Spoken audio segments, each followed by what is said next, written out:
Buenos días a todos y bienvenidos al canal. En el vídeo de hoy vamos a conocer la diferencia que existe entre los verbos regulares y los verbos irregulares. Ahora bien, antes de empezar, os recomiendo ver este vídeo ya que está muy relacionado con el contenido que vamos a trabajar hoy. De hecho, os voy a dejar el enlace en la descripción. Una vez dicho esto, ¿estáis listos? ¡Vamos allá! Para saber la diferencia que existe entre los verbos regulares y los verbos irregulares, primero vamos a entender bien qué es un verbo. Los verbos son palabras que indican acciones o estados que llevan a cabo las personas, los animales o las cosas. Por ejemplo, podríamos decir: María corre en el parque o Pedro está feliz. Por un lado, la palabra corre es un verbo de acción, porque nos dice lo que está haciendo María. Y por otro lado, la palabra está es un verbo de estado, porque nos indica cómo se siente Pedro. Seguidamente, vamos a conocer la diferencia que existe entre verbos regulares versus verbos irregulares. Por un lado, los verbos regulares... Un momento. Os quería comentar que en la cajita de la descripción os he dejado otros vídeos relacionados con los verbos por si os interesa.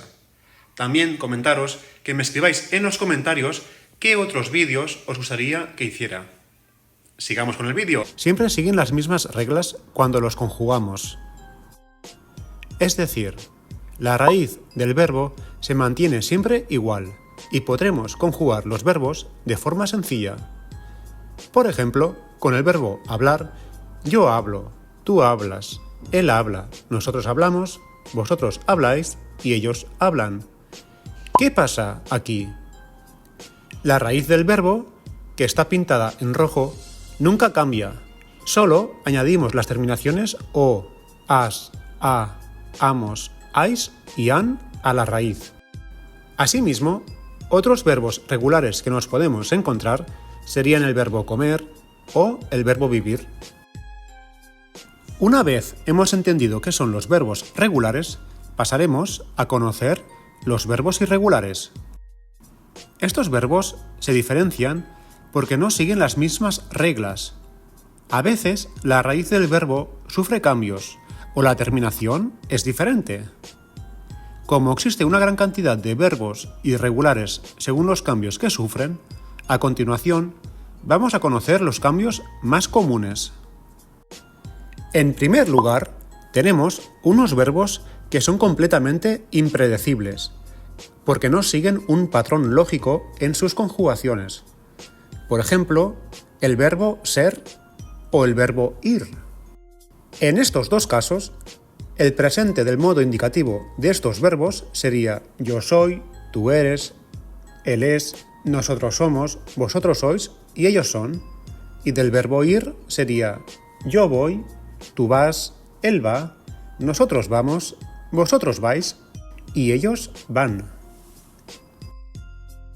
Tal como vemos, como estos verbos no se parecen a su infinitivo, decimos que son verbos impredecibles. Sigamos. En segundo lugar, existen verbos que cambian la O por UE. Por ejemplo, el verbo poder, el verbo volver, el verbo dormir y muchos otros más.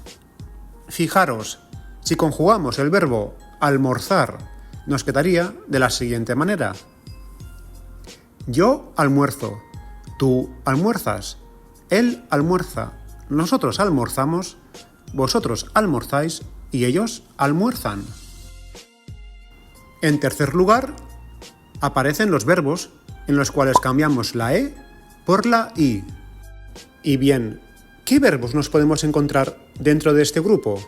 Pues tendríamos, por ejemplo, el verbo corregir, el verbo pedir, el verbo reír o el verbo elegir. Si conjugamos el verbo corregir, podemos ver cómo la raíz del verbo cambia la E por la I.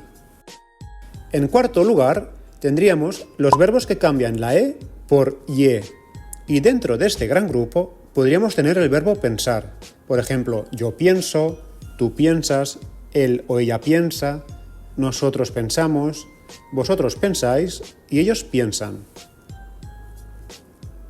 Además del verbo pensar, tendríamos también el verbo querer, sentir, empezar, etc.